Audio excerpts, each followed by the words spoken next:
Shalom, apa kabar semua? Saya harap kita di dalam keadaan sehat dan tidak kekurangan satu apapun. Marah adalah keadaan tidak senang di mana hati kita terasa panas dan emosi kita meningkat sehingga terkadang kita sulit untuk mengontrol diri kita. Setiap kita pasti pernah mengalami hal tersebut. Entah apa yang membuat kita menjadi marah, banyak faktor yang dapat memicu kemarahan kita. Mungkin karena saudara kita, teman kita, sahabat kita, dan bahkan pacar kita. Ada banyak hal yang dapat membuat kita marah. Pertanyaannya, boleh nggak kita marah? Setiap kita pasti tidak ingin menjadi marah, tetapi itu adalah perasaan yang tidak dapat kita hindari. Siapa sih yang nggak pernah marah? Pastinya semua orang juga pernah mengalami hal tersebut. Nah, judul renungan saya kali ini adalah berhenti marah sebelum parah. Mari kita membuka bersama-sama Alkitab kita dari Efesus 4 ayat 26 sampai yang ke-27. Saya akan membacakan untuk kita. Efesus 4 ayat yang ke-26 sampai yang ke-27. Apabila kamu marah, jangan sampai kamu berbuat dosa, dan jangan simpan amarahmu hingga matahari terbenam, dan jangan beri kesempatan kepada iblis. Apa saja akibat yang parah dari kemarahan? Yang pertama adalah amarah memicu dosa. Ayat yang ke-26a. Apabila kamu marah, janganlah kamu berbuat dosa. Ayat ini menasehati kita supaya kita tidak berbuat dosa ketika marah, karena dapat memicu dosa. Akibat dari kemarahan dapat memicu dosa karena ketika seseorang marah akan sulit mengontrol diri karena sudah dikuasai oleh kemarahan. Akan banyak hal yang tak terduga dilakukan seseorang ketika seseorang sedang marah. Mungkin seseorang itu akan mengeluarkan kata-kata yang kasar, bahkan mungkin memukuli seseorang yang dapat memicu kemarahannya. Ada bermacam-macam karakteristik seseorang ketika marah. Karena itu, sebelum amarah kita dapat memicu dosa, lebih baik kita berhenti marah sebelum parah.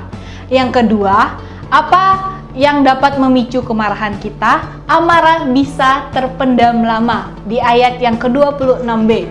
Janganlah matahari terbenam sebelum padam amarahmu. Boleh nggak marah? Boleh kalau ada sebabnya. Tetapi janganlah kita menyimpan amarah tersebut di dalam hati kita.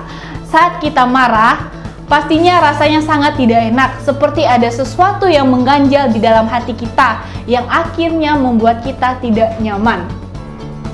Dan bahkan mungkin ketika kita melihat atau bertemu seseorang atau hal yang membuat kita marah akan membuat hati kita sakit dan akhirnya memicu marah lagi. Bagian ini menasihati kita supaya ketika kita marah janganlah sampai matahari terbenam sehingga amarah kita tidak terpendam lama. Karena hal ini menyiksa diri kita dan hati kita menjadi sakit. Ketika kita marah, mungkin orang yang kita marah itu tidak mengetahui kalau kita sedang marah kepadanya, dan itu dapat merugikan diri kita sendiri. Dan tidak ada yang dapat menolong diri kita selain diri kita sendiri. Kita bertanggung jawab untuk membereskan hati kita sendiri dan mengambil langkah dan keputusan untuk mengampuni dan berhenti marah sebelum parah.